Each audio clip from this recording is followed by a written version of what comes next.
Welcome dear students. अभी तक हमने earliest classification, two kingdom system classification ख़त्म कर दिया। तो अब क्या है कि अब हमारा नेक्स्ट जो क्लासिफिकेशन की थर्ड वीडियो है, इसमें अभी हम क्या है three kingdom system of classification को स्टडी करेंगे, इसके बारे में जानेंगे। ठीक है, तो अभी हमारा जो नेक्स्ट है वो three kingdom system of classification है।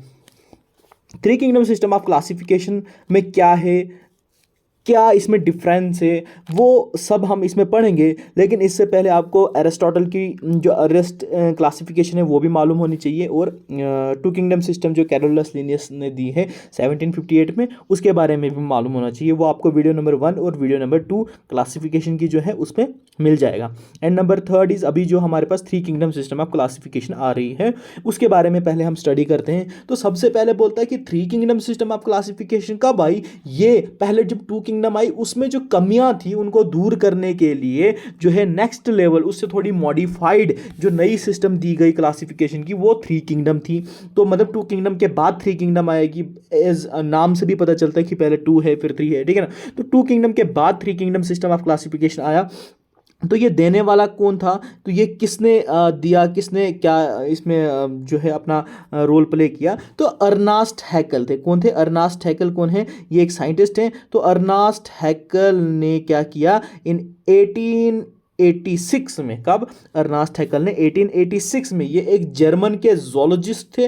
जोलॉजिस्ट आपको पता होना चाहिए, जो एक ऐसा साइंटिस्ट हो जो कि जोलॉजी की स्टडी करता हो, एनिमल्स के बारे में जानता हो, उसको जो है क्या है जोलॉजिस्ट कहा जाता है। That scientist is called as zoologist. ये एक जर्मन में रहने वाले एक जोलॉजिस्ट थे जिनका नाम अर्नास्ट हैकल था। इन्होंने 1886 में क्या किया, सभी के सभी लिविंग ऑर्गेनिजम्स को, जितने भी हैं वो एनिमल, प्लांट्स, जो भी हैं आज हमारे सामने लिविंग ऑर्गेनिज्म, इन सबको क्या किया, इन सबको इन्होंने तीन ग्रुप्स में, तीन किंगडम्स में क्लासीफाई किया। ठीक है, इन्होंने क्या किया, तीन ग्रुप्स में, तीन कैटेगरीज में इन्होंने क्या किया, क्लासीफाई किया, और इसको कहा गया three kingdom system of classification and given by Ernst Haeckel in 1886। ठीक है, ये हो गया। एंड देन क्या बोलता है, Ernst Haeckel classify living organism into three kingdoms. ठीक है, जैसे कि हमने नाम से ही पता चल रहा है कि three kingdom system of classification, तो मतलब अर्नास्ट हैकल क्या थे, हैकल क्लासीफाई, हैकल ने क्या किया, अर्नास्ट हैकल ने क्लासीफाई किया, मतलब ग्रुप्स में डिवाइड किया लिविंग ऑर्गेनिजम्स को,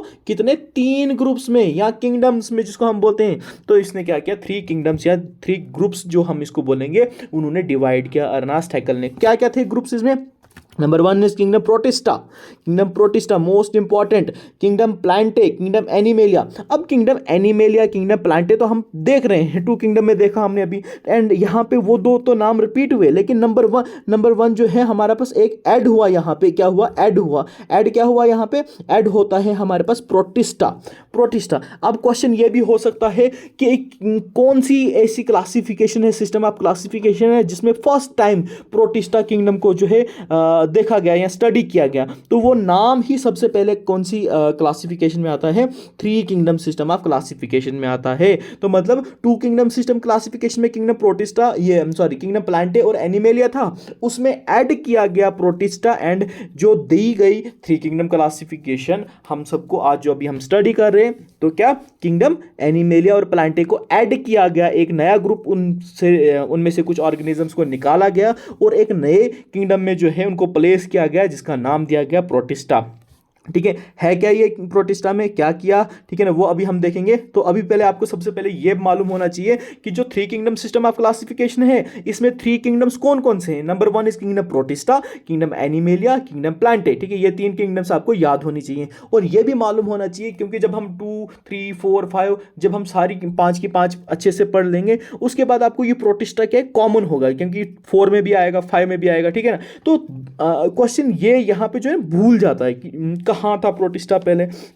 तो ये याद होना चाहिए कि जो प्रोटिस्टा है, किंगडम प्रोटिस्टा, ये फर्स्ट टाइम जो है कहाँ पे, थ्री किंगडम सिस्टम में सबसे पहले आया, थ्री किंगडम में। ठीक है ना, थ्री किंगडम में।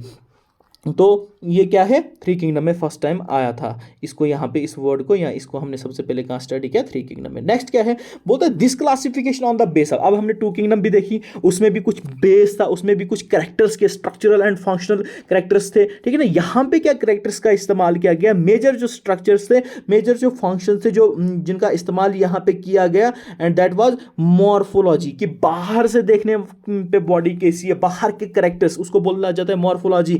Number two is tissue system, body के टिश्यू क्या है, मतलब कैसे है, क्या है, सेल ऑर्गेनाइज हुए हैं, तो सेल ऑर्गेनाइज हुए तो उन्होंने क्या टिश्यू फॉर्मेशन की कि नहीं की, अगर सेल पहले मल्टी सेलुलर है कि नहीं, टिश्यू बना कि नहीं बना, तो ये क्या है, उसमें यूनिसेलुलर भी हो सकते हैं, मल्टी सेलुलर भी हो सकते हैं, बीच में जैसे हम सेल एग्रीगेट्स भी हैं। मतलब आप ये मान के चलो इसमें कि यहाँ पे हमने क्या देखा, एक तो बाहर के बॉडी के जो कैरेक्टर्स हमको दिख रहे हैं जिनको हम मॉर्फोलॉजिकल कैरेक्टर्स बोलते हैं, एक उनको हमने क्या लिया, उस बेस पे हमने ऑर्गेनिज्म को क्लासिफाई किया। दूसरे में कि टिश्यू सिस्टम कैसा है, कि टिश्यू बना नहीं बना, बना तो कैसा है, क्या है उसमें, ठीक है, उन सब का हमने इस्तेमाल किया यहाँ पे। And number third is mode of nutrition, autotrophic, heterotrophic, हमने देखा कि ये दो मोड्स हमने टू किंगडम सिस्टम में पढ़े, तो इसमें भी क्या है, मोड ऑफ न्यूट्रिशन को भी एक कैरेक्टर माना गया। And next one is the most important, division of labour, क्या अगर ये मल्टीसेलुलर, क्या इसमें बॉडी के जो फंक्शन है क्या वो डिवाइड हो रहे हैं, क्या कोई पार्ट कुछ फंक्शन कर रहा है, कोई दूसरा कोई फंक्शन कर रहा है, या ग्रुप ऑफ सेल्स हैं तो उसमें से क्या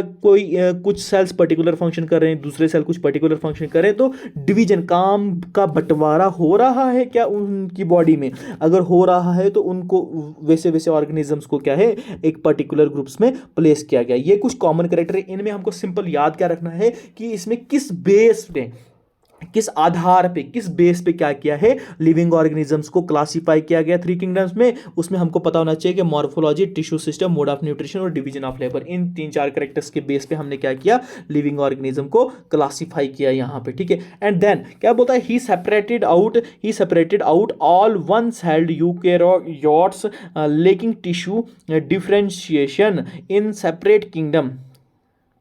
क्या बोलता है कि इसने क्या किया, जितने भी वन सेल मतलब एक सेल वाले जानवर थे, स्पेशली जिसमें क्या था, टिश्यू डिफरेंशिएशन, मतलब टिश्यू वगैरह जैसी कोई चीज़ नहीं थी, लेकिन ये यूकेरियोट्स थे, ठीक है ना, एडवांस टाइप के सेल्स थे। जो भी एडवांस टाइप के सेल थे, जो भी टिश्यू नहीं बना रहे थे, जो यूकेरियोटिक थे, वो सारे के सारे इसने कहाँ से, किंगडम प्लांटे से भी निकाले, किंगडम एनिमेलिया से भी निकाले, और उनको एक अलग किंगडम में डाला गया जिसका नाम दिया हमने किंगडम प्रोटिस्टा। अब समझ आया क्या है किंगडम प्रोटिस्टा। किंगडम प्रोटिस्टा में क्या किया गया, किंगडम प्रोटिस्टा में वन सेल्ड मतलब unicellular organism, eukaryotic but lacking tissue differentiation, जिसमें टिश्यू अभी डिफरेंशिएट नहीं हुआ, टिश्यू बनना नहीं है, उन सबको इसने क्या किया, किंगडम प्रोटिस्टा में डाल दिया, ठीक है ना। तो किंगडम प्रोटिस्टा में डाल दिया, बस इतना ही हमने इसमें क्या है स्टडी करना। उसके बाद क्या है, ज़्यादा इस पर मतलब ऐसा नहीं है कि इतना कोई मोस्ट इंपॉर्टेंट है या कुछ ज़्यादा है, हमको एग्जाम पॉइंट ऑफ व्यू से या सिलेबस पॉइंट ऑफ व्यू से हम नीट का भी देख लें तो इसमें उतना ज़्यादा कुछ नहीं है। इसमें जस्ट इतना है कि किसने दिया है थ्री किंगडम्स क्लासिफिकेशन, कौन कौन सी किंगडम है, कौन सा नया ऐड हुआ, और इसमें क्या कैरेक्टर्स को जो है इस्तेमाल किया गया।